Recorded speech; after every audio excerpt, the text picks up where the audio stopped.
My name is Claire Morrison, and the day Colonel Grant Halverson told me, "Stand down, Captain, you are not command material." Over the unit-wide comms in the regimental hall, I understood that silence had kept me employable, but never visible. The sentence came through ceiling speakers with a soft electrical hiss at the end, as if even the room wanted to recoil from it, and every head in that hall turned toward me with the same disciplined curiosity soldiers use when they witness damage they are not permitted to name. The annual readiness brief had already begun when I took my place at the command table's far corner, where polished brass nameplates reflected the projection walls in warped bands of light. Our guidance hung above us in strict inherited geometry, deep crimson and navy, falling in narrow folds under white lamps that made waxed floors look almost wet. Tiered seating rose from the table in rank-ordered arcs. Officers in front, senior NCOs one level up, specialist teams and civilian auditors behind them, all arranged so hierarchy could be read from the doorway before a word was spoken. I had built the deployment continuity matrix displayed on the central screen, the casualty-free milestones, the maintenance compliance trend line, the resupply corridor stabilization model. My name appeared nowhere. Halverson stood at the lectern with one palm on the edge, wearing command like an inheritance instead of a duty. He did not raise his voice. He never needed to. His preferred weapon was procedural language, clean and antiseptic, the kind that made a personal strike sound like a neutral adjustment. "Agenda item 4, he said, glancing down at his tablet. "Command role clarification."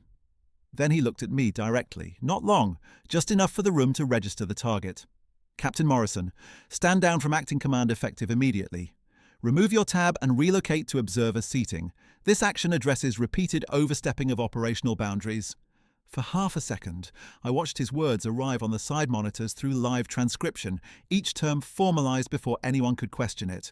Command role clarification, effective immediately, overstepping. The language was built to leave no fingerprints. I rose on reflex first, discipline carrying me farther than emotion could have. The acting command tab felt heavier than cloth when I slid it from my shoulder and placed it beside my notebook. Someone in the second row shifted in his seat. Someone else cleared his throat and then looked down, as if embarrassment might be contagious through eye contact.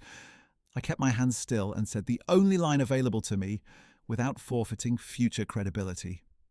"Yes, sir." He nodded once, satisfied by compliance, then turned back to the hall. "Proceeding with revised order of briefers. Major Sinclair will cover tactical readiness. Captain Morrison will observe only." A few officers made quick notes because in institutions like ours, even humiliation becomes routine when formatted as instruction. My chair made a small sound against the floor as I stepped back from the table. That sound, more than his voice, lodged inside me. I walked to the rear observer row with every set of eyes accounting for the distance, and I sat in a seat 2 columns from the aisle beneath a wall-mounted unit crest that had outlived 3 command rotations and 1 war. From there I could see the full room as Halverson preferred it, himself centered, dissent dispersed, authority performed through sequence. He resumed the brief without pause. Slide 8, then Slide 9. Readiness percentages, fuel loss reductions, 0 fatality quarter. "A testament to command cohesion," he said, and the phrase landed like a stamp over 7 years of my labor. Silence wasn't peace. It was surrender. I learned that in stages, not all at once. The first stage arrived 7 years earlier when I was still a first lieutenant and had rewritten a convoy reroute protocol overnight after a communications failure exposed a blind segment in our fallback map.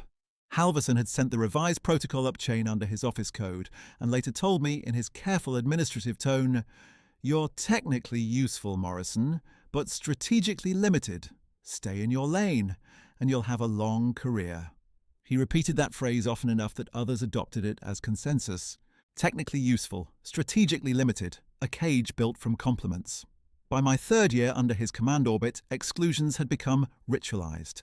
Group photos after joint exercises always reshuffled at the last second, and I was moved to edge positions or called away for urgent follow-up. Visiting leadership delegations received introductions by rank and specialty. Mine was usually omitted unless someone asked directly who had authored the logistics annex they were praising. At command dinners, seating cards placed me at peripheral tables with procurement staff despite my operational role.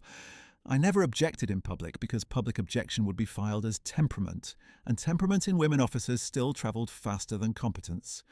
In the hall that morning, I watched Major Sinclair present my contingency branch as if he had developed it in collaboration with command. He stumbled over 2 variable names, corrected himself, and then moved on before anyone could scrutinise the assumptions. Civilian auditors typed in synchronized bursts, their laptop screens pale in the overhead light. One of them, a man with square wire-rimmed glasses, leaned toward a colonel from compliance and whispered, while glancing briefly in my direction. Not hostile, simply curious. Even curiosity hurt in that room because it came after erasure, never before. Halverson called a 5-minute procedural hold halfway through the brief. People stood in clusters near the coffee service along the side wall, the air carrying roasted bitterness and floor polish, and the faint metal scent of old HVAC ducts. No one approached me. 2 captains from operations discussed weekend range scheduling 3 seats away and lowered their voices when I looked up, not out of cruelty, but from that institutional reflex to avoid the person just marked as unstable property. I opened my notebook and reviewed the same 3 lines I'd written while he spoke. Time of demotion announcement. Exact wording. Witness population. That notebook was not dramatic. It was ruled paper, black cover, edges softened from years in field pockets. I had 43 pages of entries tied to process deviations, command overrides, suppressed recommendations, unsigned acknowledgements that later appeared with signatures. Dates, times, control numbers, references to archived traffic. I did not keep it because I wanted revenge. I kept it because memory bends under pressure and paper does not. When the hold ended, Halverson resumed with a clipped efficiency sharpened by performance. He announced seat adjustments for the afternoon audit panel and assigned me to rear technical observation. No speaking role. Captain Morrison, he added, still not looking at me, you will submit any input through your section chief after session close. Another quiet notation disguised as neutral policy. Another narrowing of breath. Understood, sir, I said. The civilian auditors watched him, not me because he had the rank and the microphone and the curated narrative. That was always his real battleground. Perception at the moment records were formed. He understood that most people do not verify process unless process fails catastrophically, and his talent was keeping failures just below formal threshold while claiming credit for preventing them. It was a sophisticated form of theft, not of property, but of authorship, and in military institutions, authorship determines trust, and trust determines command. By late morning, the projection walls had shifted from readiness metrics to staffing forecasts, names and slots in columns where promotions looked mathematically inevitable if you knew how to read the colour coding. My line was unchanged. 2 officers I had trained now sat in projected command tracks above me, both competent, both decent, both beneficiaries of a system that treated my work as infrastructure and my voice as optional. I felt no anger toward them. Anger would have been simpler. What I felt was a colder recognition that neglect can be engineered with the same precision as logistics.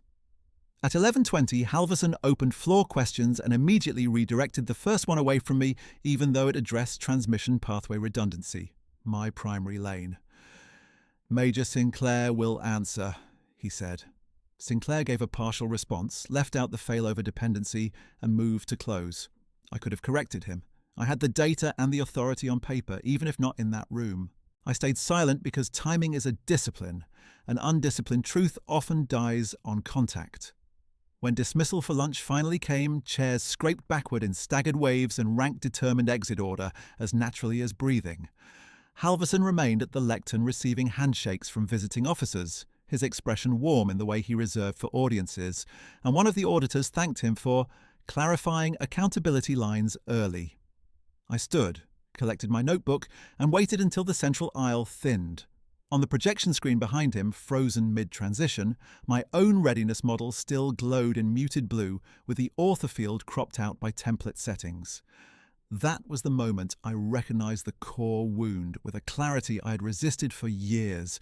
I had mistaken endurance for strategy. I had believed that if my work was precise enough, if my conduct remained immaculate, if I absorbed each small public correction without reaction, eventually merit would become self-evident and command would follow. Evidence had never been the issue. Permission had. In the corridor outside the hall, fluorescent light flattened everyone into the same tired colour. Boots struck tile, voices overlapped and thinned as people dispersed toward offices and mess lines. I paused at the glass case displaying retired unit insignia and studied my own reflection over the old campaign streamers, my face superimposed on history I had served but never been invited to represent. I spoke quietly. Not to perform, not to comfort, only to state a fact in my own name before the day moved again. My name is Captain Claire Morrison.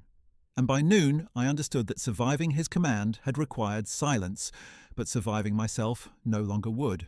The corridor speaker clicked 3 times, then carried the adjutant's voice in the clipped cadence of internal recall.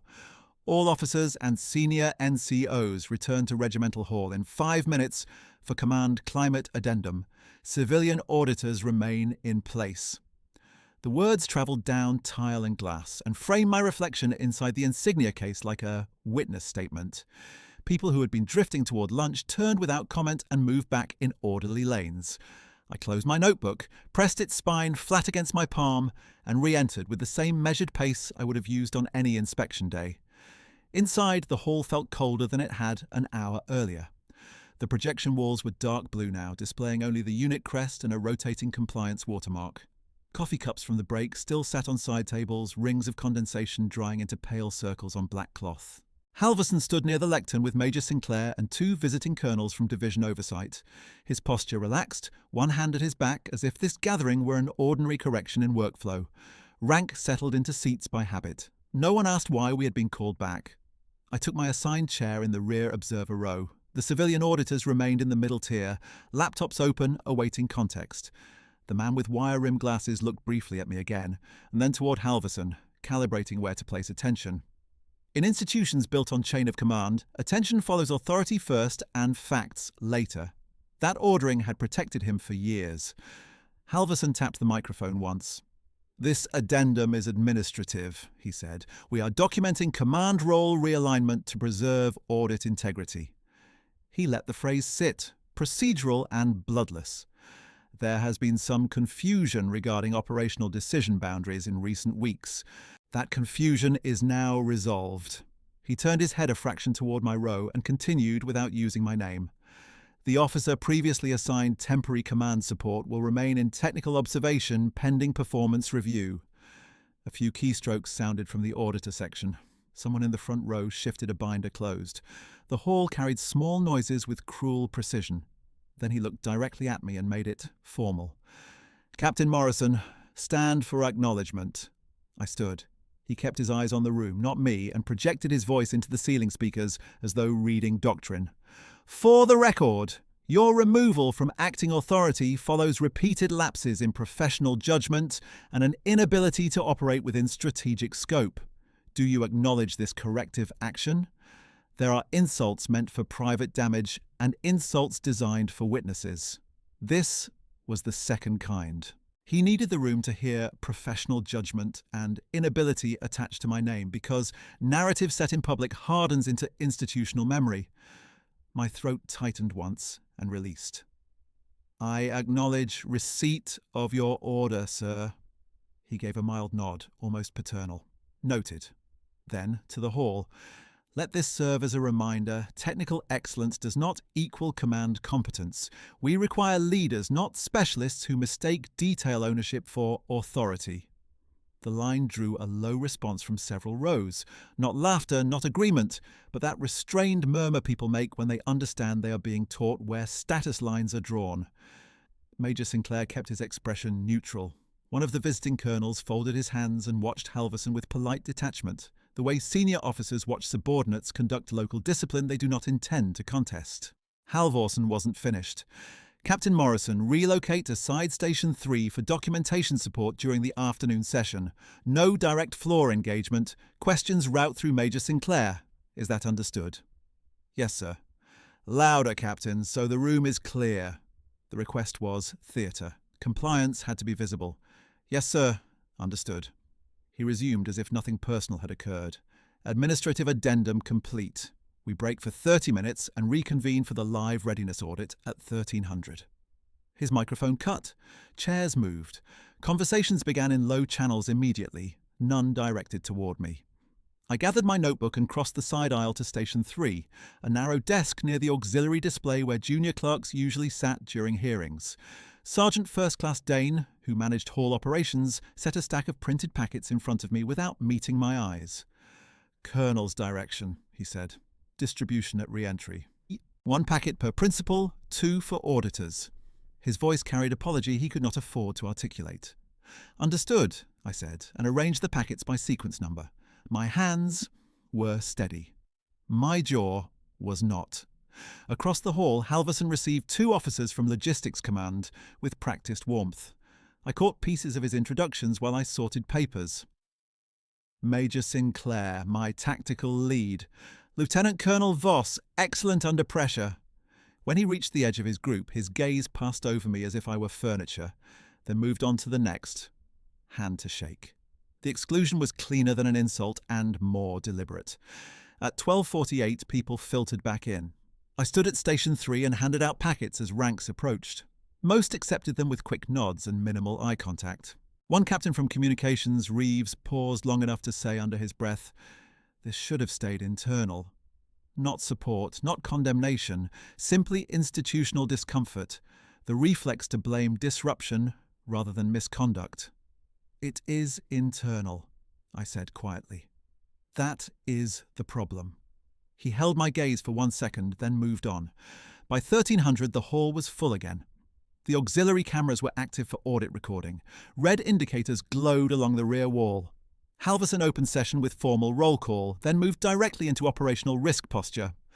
When transmission pathway redundancy came up for live verification, Auditor Kell from Division Compliance asked from the second tier, "Who is primary architect on this redundancy framework? We may need clarifying testimony on failover assumptions." The question landed with clinical neutrality. It should have come to me. Halverson answered before anyone else breathed. "Major Sinclair will respond. Captain Morrison is not in a speaking role for this session." Kell glanced toward me, then back to the lectern. "Understood." Sinclair rose, opened to the relevant tab, and began outlining a 3-node fallback chain. He misidentified the sequence trigger, then corrected mid-sentence, then skipped the maintenance waiver dependency entirely. I knew exactly where the failure point was because I had written the red line memo when that waiver appeared with altered routing. The correction was 3 sentences away. Factual, non-controversial, and operationally necessary. My pulse climbed anyway. Halverson watched me from the corner of his eye while Sinclair spoke, waiting for interruption he could discipline. His tactic had always been identical. Provoke on record, penalize response, cite temperament. He had done it in planning cells, in after-action reviews, in promotion recommendation boards where he framed my directness as inflexibility and my restraint as passivity, whichever served the moment. The trap was not subtle. It was durable. Auditor Kell asked a follow-up. "What is the documented threshold for automatic reroute authority when manual confirmation lags beyond window?" Again, this was my lane. Again, Halverson stepped in. "That threshold is command discretionary at the tactical lead level. We don't delegate that to technical staff." The statement was inaccurate and easily disproven by Doctrine Annex. My left hand closed around my pen so hard the clip bent against my thumb. I could feel heat rising under my collar, that sharp pre-speech pressure that comes when truth and timing collide. "Do it now," one part of me said. Correct him. Make him deny it in front of recorded audit. Another part, the disciplined part that had kept me alive through 7 years of controlled diminishment, answered with colder math. If I broke assigned speaking restrictions in this room, he would mark insubordination, move to suspend me pending conduct review, and challenge chain of custody credibility on every document already routed. He wanted emotion on camera. He needed it more than he needed to be right. I set the pen down, uncurling my fingers one by one. My voice, when it came, stayed level and formal. "Request permission to submit doctrinal citation through Section Chief for audit completeness, sir." Halverson did not hesitate. Denied. Observe only. "Yes, sir." Kell's expression shifted, almost imperceptibly, at the exchange. He typed something and time-stamped it. No one commented. The session pushed forward through fuel accountability, maintenance posture, and personnel readiness. Each time a question touched my work, Halverson redirected. Each time Sinclair offered partial answers, I recorded the exact wording, slide number, and minute mark in my notebook. My restraint was not surrender now, it was evidence discipline. At 13:42, during a sidebar on incident report latency, Lieutenant Arman from another company leaned toward his neighbour and spoke low enough to pretend privacy, loud enough for my row to hear. She was always strong on spreadsheets, command was a stretch. His neighbour gave a small, uncomfortable smile and looked away. The line stung less for its content than for its confidence. Halverson's framing had already propagated. I kept writing. Minutes later, Halverson called for a short technical verification at Side Station 3. Captain Morrison, read back the distribution chain for Annex updates. Keep it concise.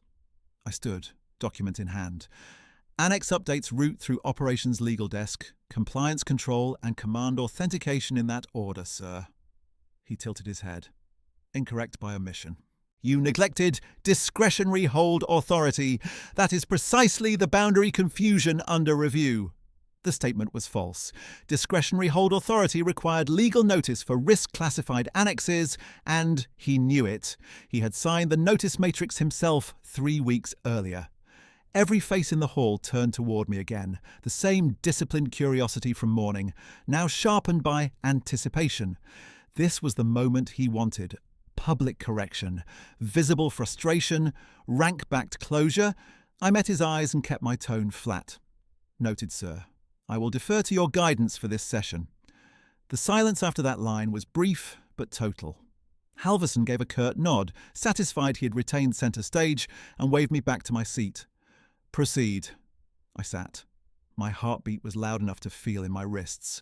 I opened the notebook to a clean line and wrote 1347. Public misstatement, rediscretionary hold authority, witness full hall, audit recording active, denial of citation request on record.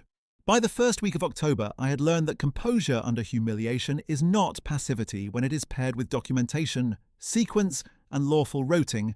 It is a countermeasure.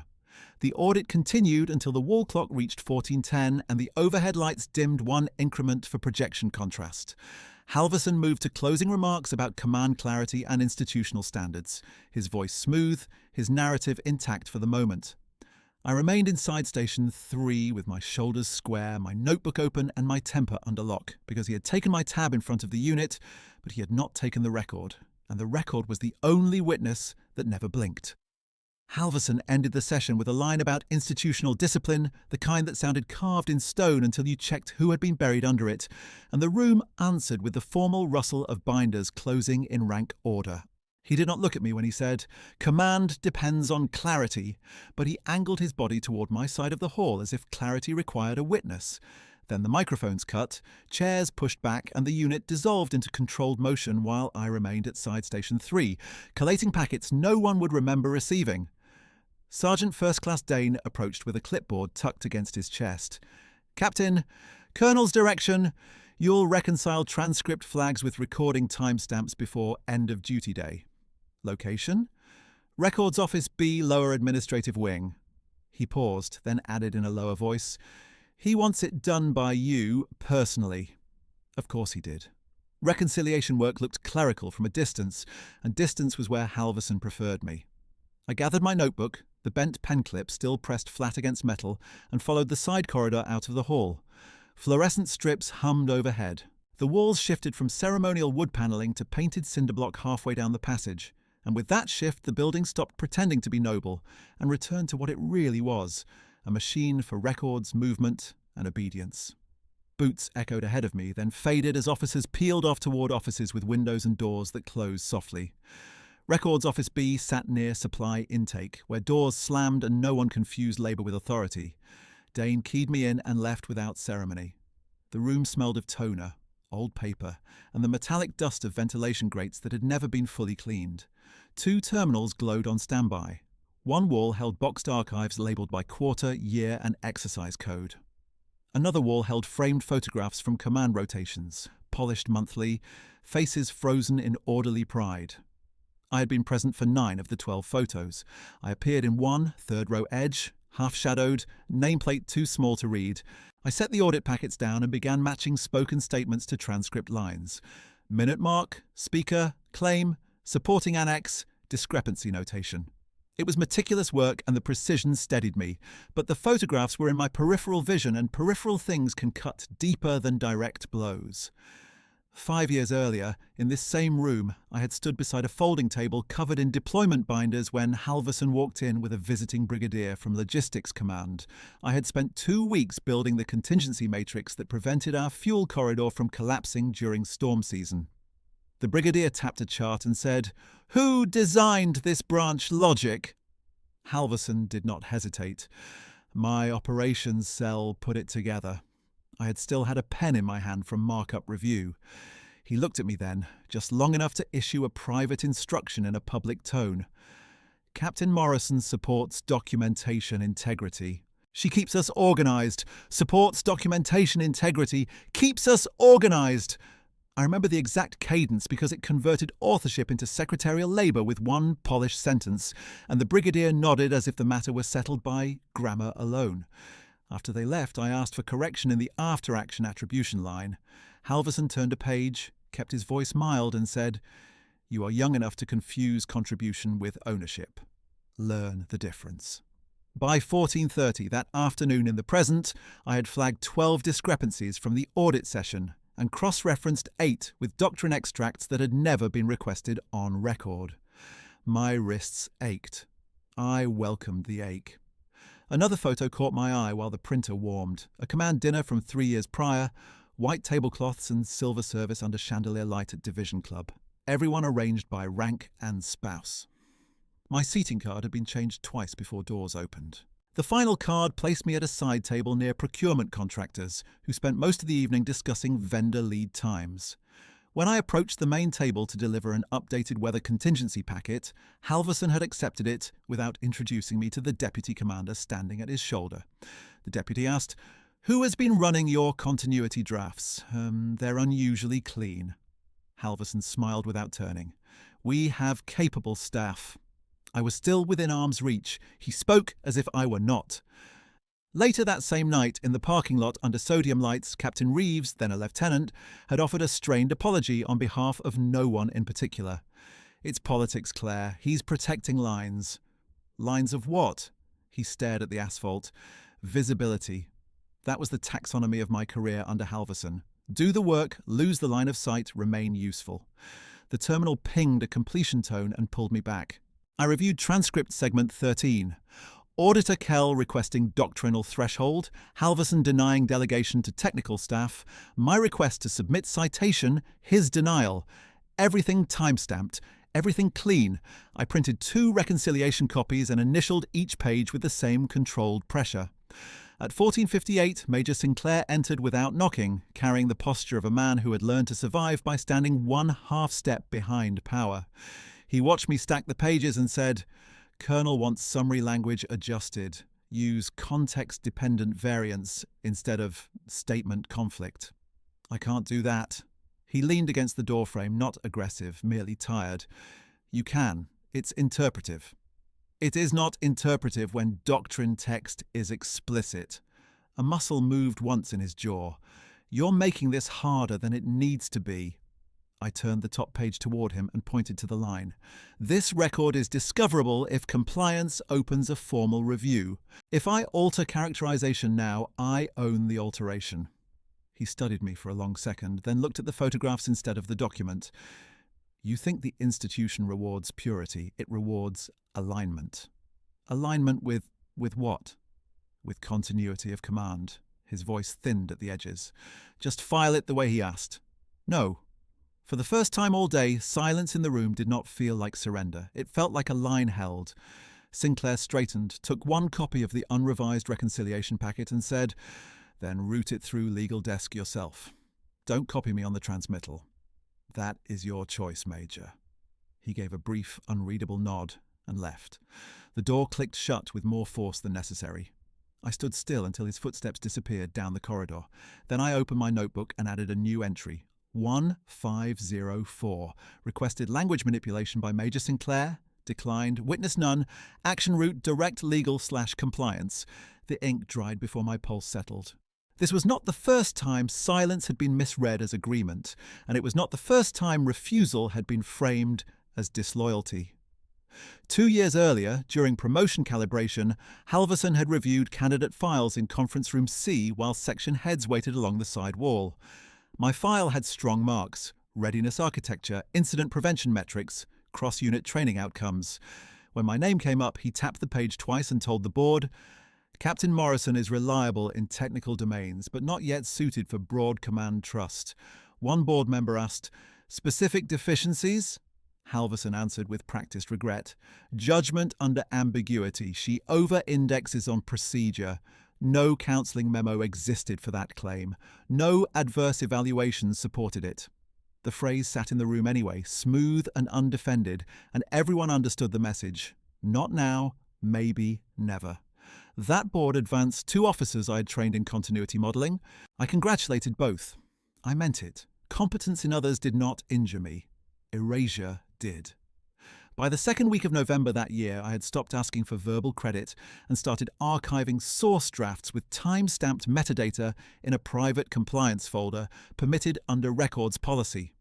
Not to build a weapon, I told myself then, but to preserve history against convenient revision. The distinction mattered to me at the time. It still did, though less cleanly. At 15:20, the desk phone rang, a hard analog ring that belonged to older buildings and older habits. I picked up on the second tone. "Captain Morrison." "Legal desk," a woman said. Her voice was older, precise, and uninterested in small talk. "Chief Clerk Miriam Sato, I received your preliminary discrepancy notice from Archive Q. Do you have supporting annex for Control Series RQ17? "I do. It is not attached yet."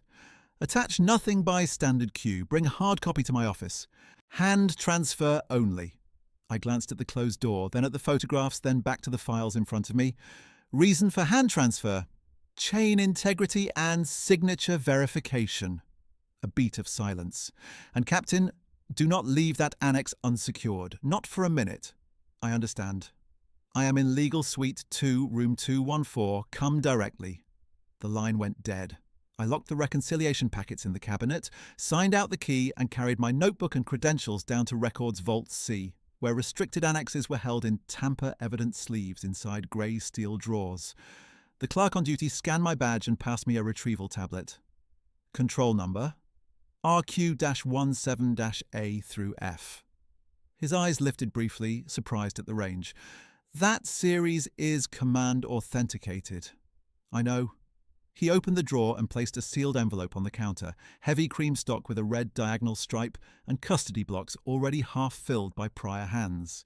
Across the top, typed in uncompromising capitals, "Incident Review Annex, Limited Administrative Access." Under the first transparent window sat the signature chain. Halverson's initials appeared twice, once on receipt, once on hold authorization. Beneath them, my original submission code, dated 3 weeks earlier. That was the moment the symbolic weight of paper became physical in my hands. Not rumour, not recollection, not grievance. Ink, timestamps, routing marks, and the exact administrative fingerprints of the man who had called me unfit over open comms. Inside the envelope, nested in a smaller anti-static sleeve, was the data drive. Matte black, government issue, labelled with the same control number and checksum string. I could feel its corners through the plastic. Alongside it sat the hard copy redline memo I had filed after maintenance waiver anomalies surfaced in transmission pathway testing, every revision layer visible, every rejection notation legible. The final page carried the hold instructions signed by Halverson, with no legal basis cited in the required field. There was one more item in the envelope, and seeing it stopped me colder than any reprimand had. A challenge coin wrapped in tissue, bronze with a worn edge, engraved with my call sign on the reverse and theatre commendation code on the obverse. It had been submitted as supporting identity artifact for a classified mitigation action years earlier, then buried in restricted records after declassification review stalled. I had not seen it since the day it was logged. Neither, I suspected, had Halverson. He had treated my record as if it began where his narrative did. The coin said otherwise. The vault clerk watched my expression and said quietly, "Everything in that packet goes on custody log by hand. No exceptions." "I know the protocol." "Then sign here, Captain." I signed. Date, time, badge number, purpose of retrieval, destination office. He countersigned and passed me a tamper strip to reseal after legal review. Procedure as shield. Procedure as memory. When I stepped back into the corridor, the building's late afternoon light had shifted from white to iron grey through narrow windows, and the air carried rain before the first drop.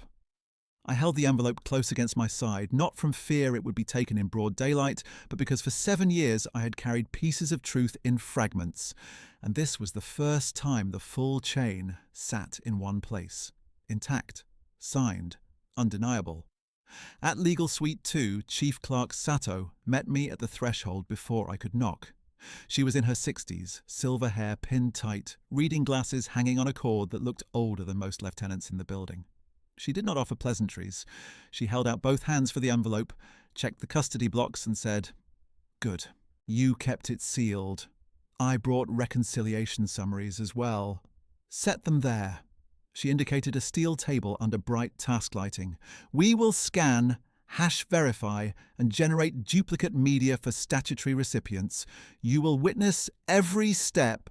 She slit the envelope with a narrow blade, removed the drive, and connected it to an air-gapped verification terminal. Hash values populated line by line. Match confirmed.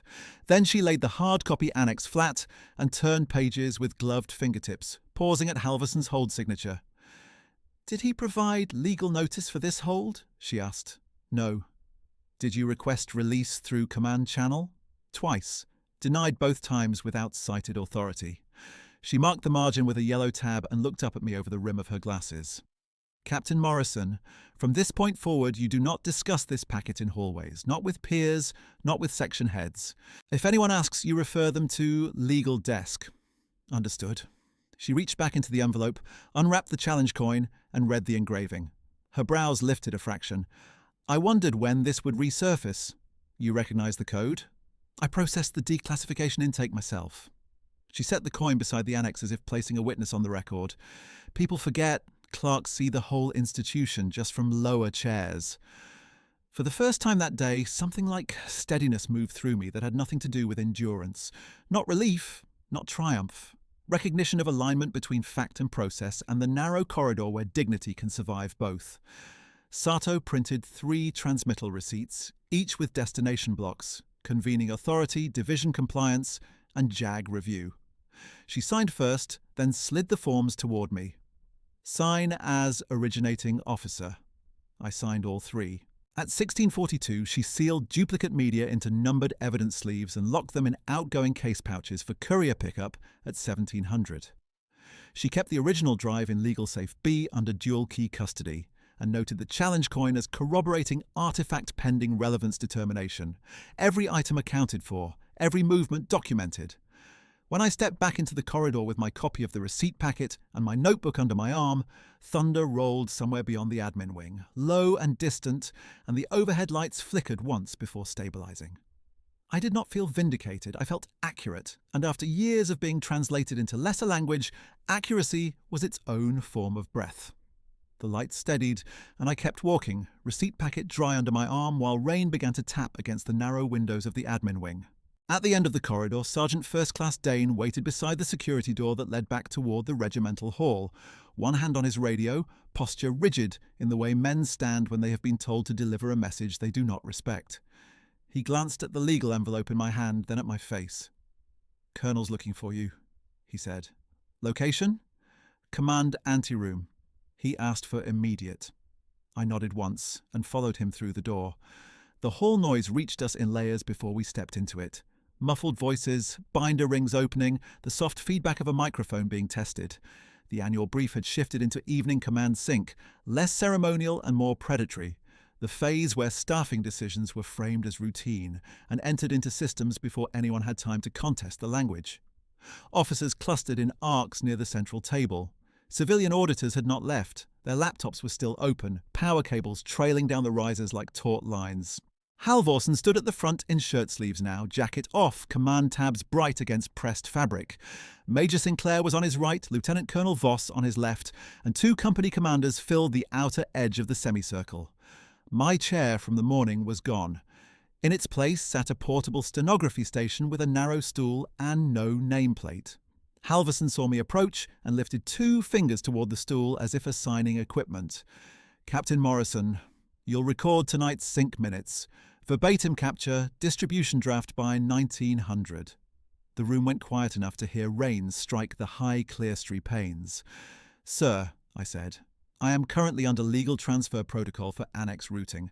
I need to clear custody instructions with—" He cut across me without raising his voice. "Your legal errand is complete.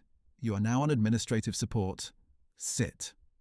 There are moments when humiliation is not loud, it is precise.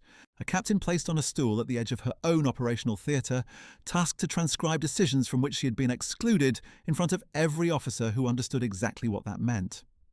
I kept my expression neutral and sat.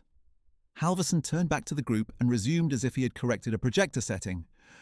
"We begin with Command Climate Stabilization. Effective tomorrow, acting command duties currently vacated will transfer to Major Sinclair, pending division confirmation. We need no further ambiguity on leadership lanes." Sinclair did not look at me. His jaw was set in that same exhausted line from Records Office B. "Second," Halverson continued, "all doctrinal citations from technical sections route through battalion operations. No direct submissions to legal, compliance, or outside review channels without command authorization. Recent boundary breaches have created noise. We will restore order." He said noise, and everyone in the room understood he meant me. I wrote each sentence exactly as spoken. Timestamp in the margin, speaker identification clean. If he wanted a verbatim record, he would get one. Captain Reeves entered late and took a place near the rear aisle, rain darkening his shoulders. He caught sight of me on the stool, glanced toward the empty command table seat where I had sat that morning, then lowered his gaze. No one challenged the reassignment. No one asked why a captain with operational lane ownership was taking minutes like a probationary clerk. Institutions rarely require cruelty from every participant. They require silence from most.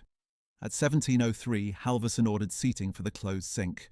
Principals at table, company commanders, first tier, staff support, perimeter. He looked at me again. "Captain Morrison remains non-participatory. Observe and record." The word non-participatory landed harder than the rest because it was new language, deliberately built for future citation. I wrote it down too. By 1710, the rain had thickened into steady sheets and the hall smelled of wet wool and stale coffee. The projection wall displayed staffing matrices and command transitions, coloured boxes moving under Sinclair's pointer, while Halverson narrated readiness concerns with polished certainty. He referred twice to recent judgment deficits in technical leadership, never using my name, preserving deniability while keeping the target unmistakable. Each time, a few heads turned toward the perimeter where I sat. Then came the exclusion ritual I had seen in other forms for years. Dane rolled in the portable camera stand used for official unit documentation and set it near the Guidon wall. Halverson announced, "Quick command photo for division bulletin before we break." He began arranging people by rank and role, drawing officers from seats with small gestures. Voss here, Sinclair centre right. "Company commanders forward." I remained on the stool with my notebook open, waiting for instruction that did not come. Dane looked from Halverson to me and back again. He held his clipboard like a shield. Halverson completed the lineup, adjusted one shoulder angle, and said to the camera specialist, "Take 3. The shutter clicked. Flash spilled across brass and polished floor. I was in frame only as a blur at the edge, half obscured by the projection stand. After the 3rd shot, Halverson said, "Good. Circulate to division affairs tonight. Caption as command, transition readiness team." Reeves spoke from the rear before he seemed to decide whether he should. "Sir, should Captain Morrison be included in one frame, given she—" Halverson did not turn. "No, she is not in command status." Reeves stopped. The silence that followed was brief and final. I wrote, 1716, command photo captured, explicit exclusion by order, witnesses, full sync roster. At 1721, the side door opened and a young adjutant lieutenant stepped in with a sealed courier pouch, marked with legal red striping. He moved directly to Halverson and presented it with both hands. "Sir, expedited receipt acknowledgement required. Origin Legal Suite 2. A flicker crossed Halverson's face. Annoyance first, then that careful blankness he used when he needed to read unknown risk without revealing concern. He broke the seal, scanned the first page, and his shoulders tightened by less than an inch. Major Sinclair, he said, still reading. Continue with Section 3. Sinclair took over the pointer, voice measured. Projected vacancies by quarter. Halverson stepped toward the side of the stage with the pouch documents and signed the acknowledgement block. He called Dane over and handed him one copy. File this with admin traffic. No distribution. Dane took the sheet, looked at the header, then at me. His expression changed and flattened back to neutral in the same breath. Yes, sir. I knew that expression. He had just seen a control number he recognized. When Halverson returned to center, he resumed command cadence, but there was a faint overcorrection in his pacing, a half-beat too fast between clauses. He moved through vacancies, retention, and equipment rotation with procedural clarity, yet he stopped inviting side comments, stopped lingering on rhetorical lines. He was closing space. At 17:30, the corridor speaker clicked. Attention in Regimental Hall. Convening authority arrival in 2 minutes. All personnel remain in place.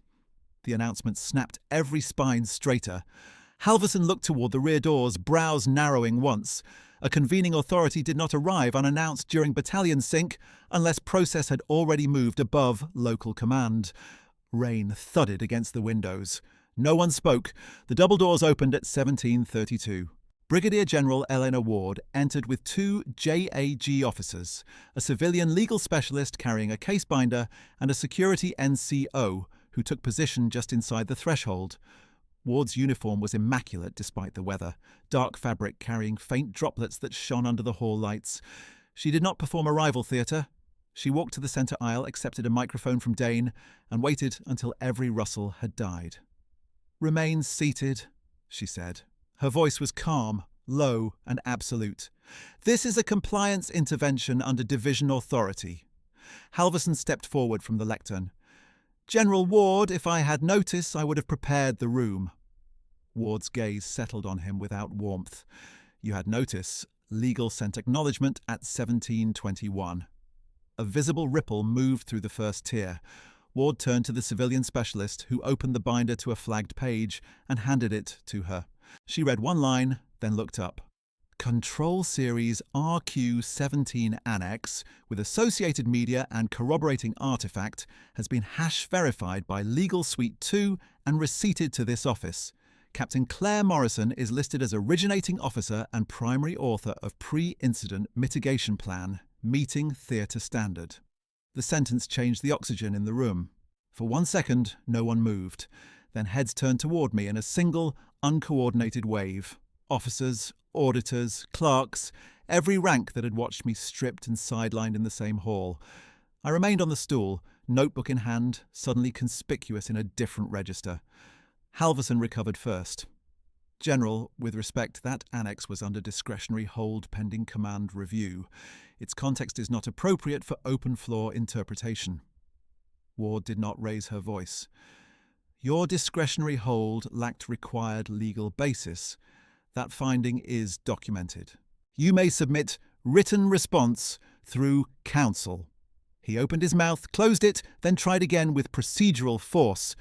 "This appears to bypass battalion command channel." "It bypassed nothing," Ward said. "It followed statutory channel after command obstruction was alleged and evidenced." She shifted her attention to Dane. "Sergeant, place a chair at the command table for Captain Morrison." Dane moved immediately, pulling a vacant chair from the side row and setting it at the near end of the table where my nameplate had been removed that morning. The scrape of chair legs across waxed floor sounded like a blade drawn slow. Ward looked directly at me then, and there was no uncertainty in her expression, only verification. "Captain Morrison, stand and identify." I stood. "Captain Claire Morrison, Regimental Operations."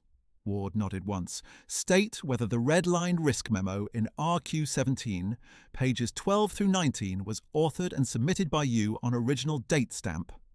It was. "State whether you received lawful justification for hold denial." I did not. "State whether you were ordered today to refrain from doctrinal correction during recorded audit." I kept my voice level. "Yes, ma'am." Kell, the wire room auditor, typed rapidly in the second tier. Ward turned slightly toward him. "Auditor Kell, confirm your session log includes citation request denial." Kell answered without hesitation. Confirmed, General. Timestamp 1342 through 1347 exchange. Ward acknowledged him, then addressed the room again. For record clarity, the officer publicly characterized as beyond strategic scope this morning is, by verified chain, the officer whose mitigation architecture met standard and whose suppression warning was documented prior to incident review threshold. No one in the hall pretended not to understand. Halverson's face had lost colour, not dramatically, just enough to make the skin around his mouth look drawn. He set both hands on the lectern edge, shoulders rigid, eyes fixed on the binder in Ward's hand as if looking directly at me had become tactically unsafe. Ward continued with formal precision. This statement is recognition trigger for immediate command action review. Further directives will issue on record after legal advisement. The phrase recognition trigger was procedural language, but the effect was public and human. The story that had governed the room for years had cracked under documented weight. She looked at me one final time. Captain Morrison, take your seat at the table. I crossed the floor past rows of officers who shifted to make room, past the stool where I had been placed to support, past the camera stand still angled toward the guidon wall. When I sat in the chair Dane had set, the wood was still warm from another officer's hand. My notebook lay open in front of me, and for the first time all day I was not writing from the perimeter. Outside, thunder rolled again over the installation, closer now, and the hall held its breath for what Ward would sign next. Thunder rolled a second time, close enough that the glass along the upper wall gave a faint, sympathetic tremor, and General Ward turned one page in the binder as if weather and rank carried equal irrelevance once the record had been opened. She didn't ask Halverson for permission to proceed. She addressed the room in the same tone she might have used to read a maintenance directive, which made what came next more devastating than any raised voice would have. "Recorder active?" she asked. The civilian legal specialist checked the small console clipped to the binder. "Active, General." "Dual channel capture confirmed." Ward nodded. "Then this is now formal action." She looked to the JAG Major at her right. "Counsel, summarize finding threshold." The Major stepped half a pace forward, reading from a printed sheet. "Preliminary compliance review establishes probable retaliatory misuse of command discretion, suppression of risk documentation without legal basis, and adverse personnel action potentially linked to protected reporting pathway. Threshold met for immediate interim remedies under division authority." Halverson's fingers tightened on the lectern edge. "General, I object to characterization before full inquiry." Ward did not break cadence. "Objection noted for transcript. Interim remedies stand independent of final adjudication when immediate command integrity risk is established." She shifted her gaze toward me. "Captain Morrison, remain seated. You are now participating officer of record."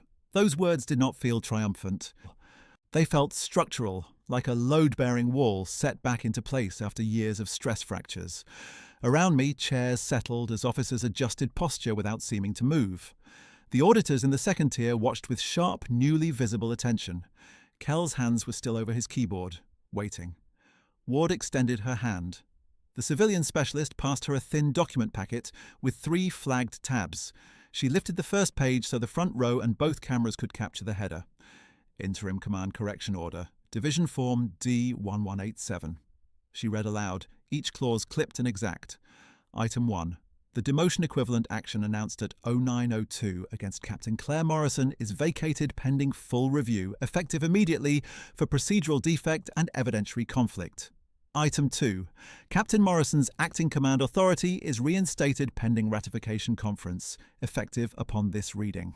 Item 3. All staff communication restrictions imposed today on Captain Morrison are null and void. A shallow wave of breath passed through the room. Not applause, not commentary, just the involuntary release that follows a pressure seal breaking. Ward continued.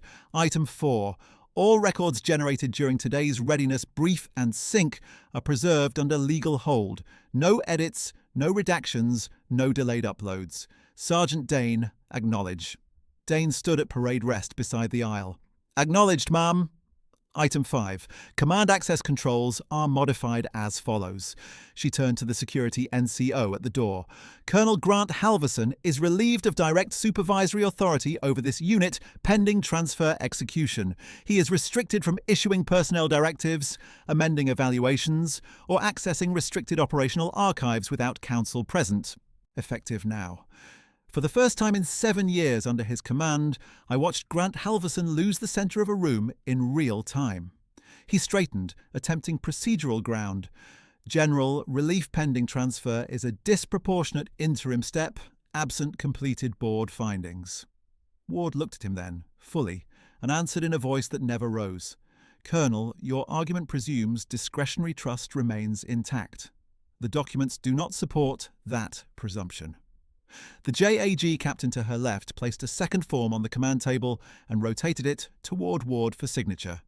She signed with deliberate pressure, then passed the page to the civilian specialist, who time-stamped it with a handheld stamp that struck the paper with a small, hard click. Ward gestured for the second signature block. The JAG major signed as witness. Then Ward slid the executed order across the table toward Dane. Serve copies to Colonel Halverson, Major Sinclair, Legal Desk, Compliance Auditor Lead, and Captain Morrison now. Dane moved quickly, distributing pages with the care of someone handling live ordnance. When he reached me, he placed my copy directly in front of my notebook. The ink was still slightly wet at Ward's signature line. Ward turned to the second flag tab. Transfer Directive, Emergency Administrative Reassignment. She didn't read the preamble. She read only the operative line. Colonel Grant Halverson is reassigned out of Battalion Command Authority to Division Administrative Holding pending final review. Reporting requirement 0600 tomorrow. Out processing begins at once, effective by sundown today. The wall clock above the rear door read 1746. Halverson's mouth opened as if to object again, but the words stalled in his throat and came out thinner than before. This unit has an operational cycle in progress. Immediate extraction compromises continuity. I heard my own voice before I fully decided to speak, calm, formal, and carrying farther than it had all day. Continuity documentation is current through 1700. Ma'am, acting command can assume without operational gap. Ward gave me a brief nod. Noted for record. Continuity risk mitigated. Then she addressed the hall. Let there be no ambiguity. This action is procedural, lawful, and final for this interim window. Rank does not immunize command from documentation. It never has. Kell spoke from the second tier. General, auditor log cross-references all cited timestamps. I can certify chain consistency tonight. Do so, Ward said. Send certification to my office and legal suite too. From 3 seats down, Reeves stood and asked permission with his posture before his words. Ma'am, request to amend command photo caption issued at 1716 to reflect corrected authority structure. Ward did not hesitate. Granted. Replace prior file. Archive original under legal hold. The bitter irony landed on everyone who had watched me excluded from the frame 20 minutes earlier. No one smiled. Ward turned back to me. Captain Morrison, stand. I rose.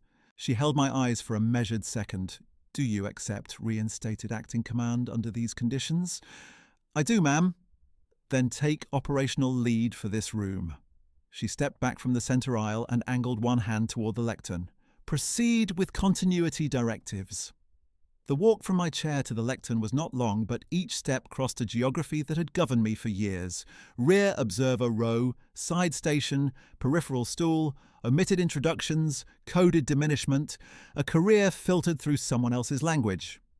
When I reached the microphone, I did not look at Halverson first. I looked at the unit.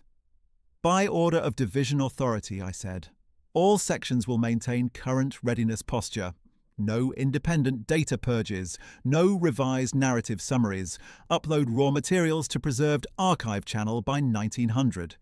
Company commanders will submit personnel impact statements by 2100, with factual scope only.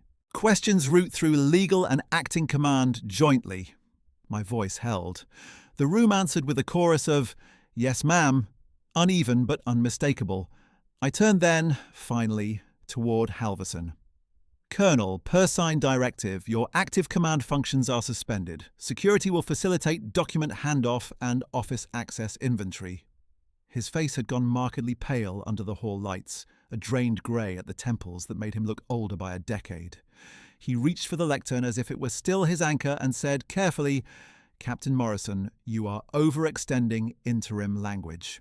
The security NCO took one step forward, not aggressive, only present.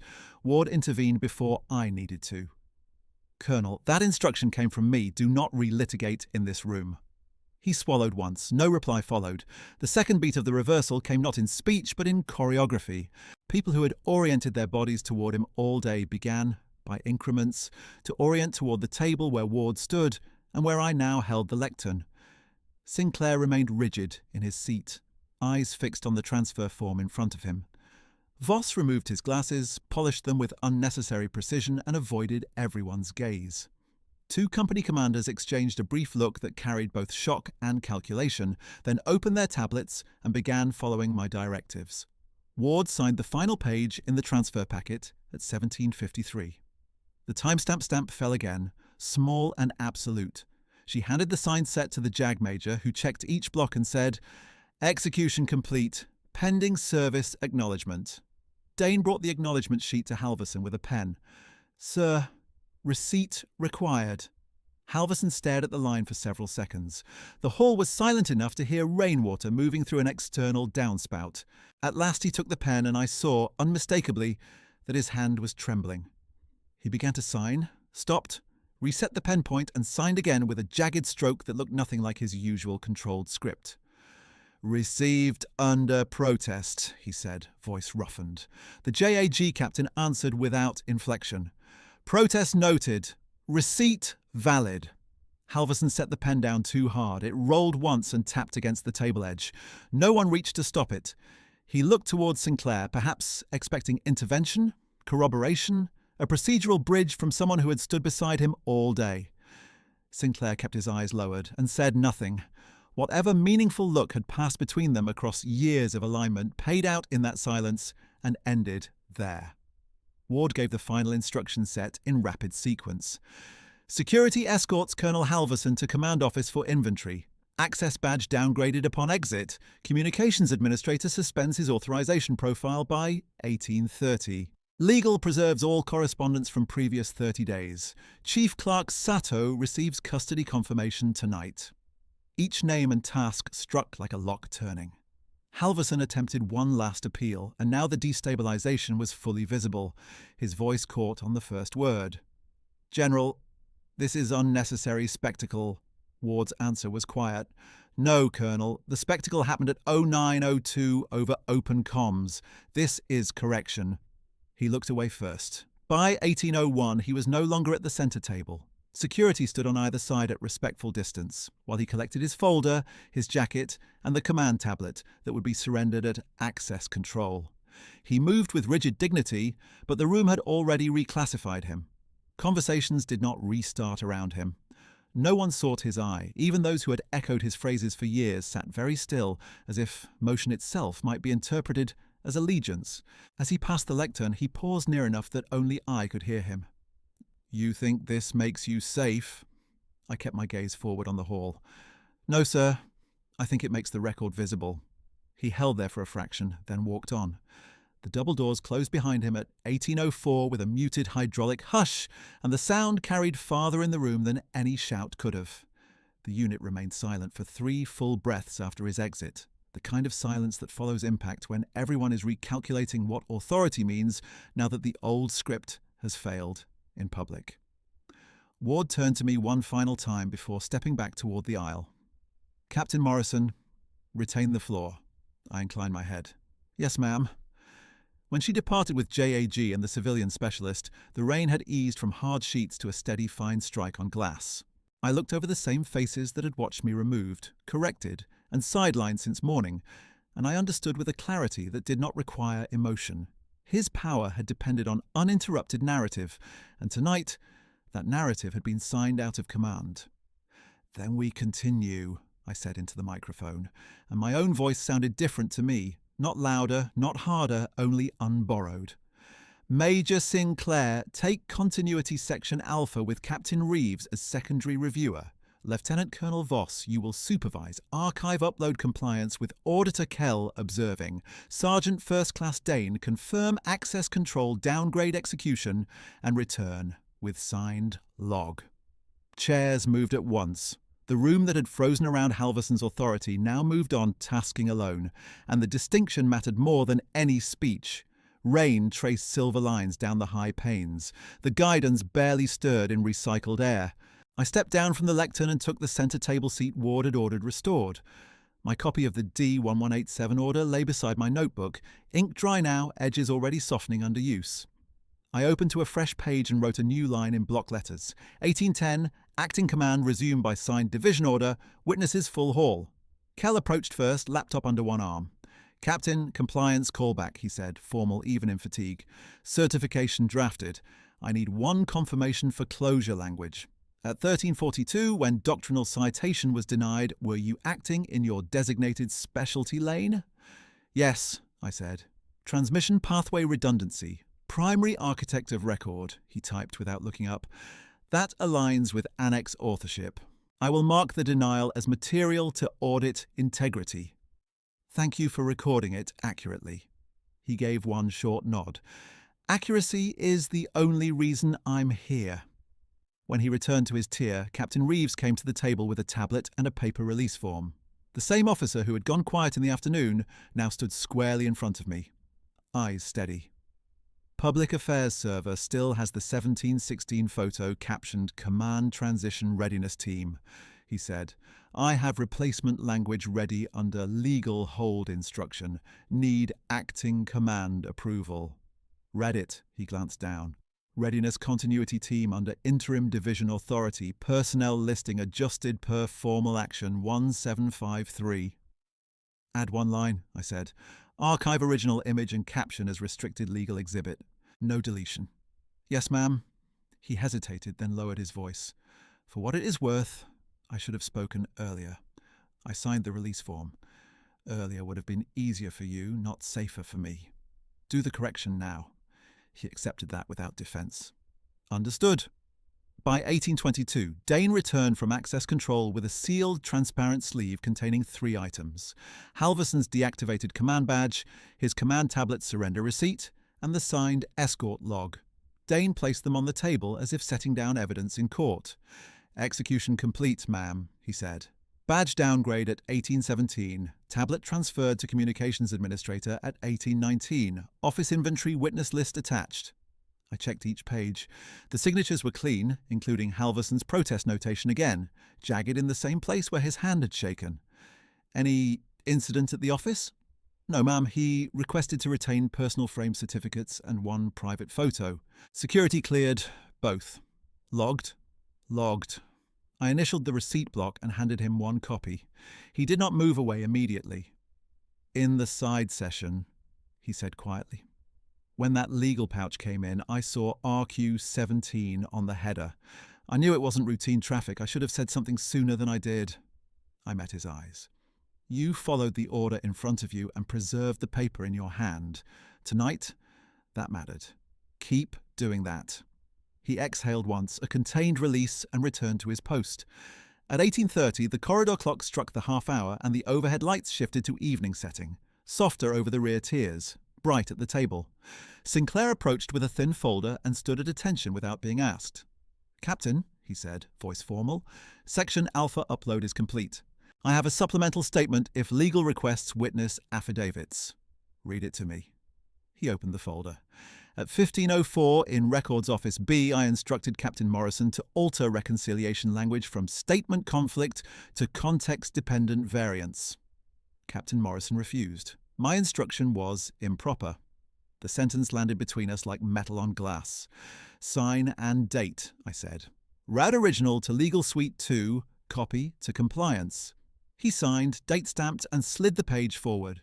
He looked older than he had that morning, stripped of borrowed certainty. I told myself, alignment protected continuity, he said, not asking absolution. It protected rank. I put my initials on the routing block. Continuity without truth is only delay. He gave one brief nod and stepped away. Lieutenant Colonel Voss came next, file in hand, expression composed behind polished glasses. He delivered his upload checklist, all boxes marked complete, all channels preserved under hold. No discrepancies, he said. Any addendum? No, Captain. He stopped as if another sentence might follow, then closed his folder and left. Whatever he had weighed in that long silence during Ward's intervention never became language. In my notebook beside his name, I wrote, observed, complied, never explained. At 1846, the desk phone on the command table rang. I answered on first tone. Acting command, Captain Morrison. Chief Clerk Sato's voice came through the line, crisp as before. Chain callback. Courier pickups cleared building at 1702 and 1705. Convening authority, compliance, and JAG all receipted. Legal safe B retains original drive under dual key. Challenge coin logged as corroborating artifact Exhibit C4. Your transmittal packet is complete. I felt my shoulders lower by a degree I had not permitted all day. Any defects? None. Also, Captain, your noon discrepancy summary and evening reconciliation now share the same control umbrella. No one can separate them without leaving a mark. Understood. A softer note entered her voice, still formal. You kept your chain intact. That is rarer than people think. Thank you, Chief Clerk. She ended the call without ceremony. Outcome recorded. By 1900, raw uploads were finished and witness statements queued. Kell transmitted certification from the second tier and crossed the room to hand me a printed confirmation sheet with his signature and timestamp. Compliance log closed for tonight, he said. Further review is above my pay grade now. Your log held when it counted. He gave a tired half nod. It usually does. People usually don't. As the hall began to empty, the social geometry changed in small, untheatrical ways. Officers who had avoided my eye all morning now stopped at the table to acknowledge orders before leaving. No speeches, no sudden loyalty declarations, only procedural respect finally aligned with documented fact. That was enough. At 1913, the communications administrator arrived with a final artifact, a printed screenshot of the corrected division bulletin entry. The 1716 photo remained under legal archive watermark. The replacement post carried the revised caption Reeves had drafted, and below it, in the lower text line that most readers would skim, the continuity framework attribution read, Captain Claire Morrison, Operations. I studied that line longer than the rest. 7 words, no flourish, no apology. Approved for release? The administrator asked. Approved, I said. File both versions to restricted and public channels exactly as labelled. He left with the signed release. The hall emptied by increments until only cleaning staff moved along the side aisles, collecting cups, straightening chairs, wiping rain tracked onto tile. The stenography stool where I had been placed at 1700 still stood near Station 3.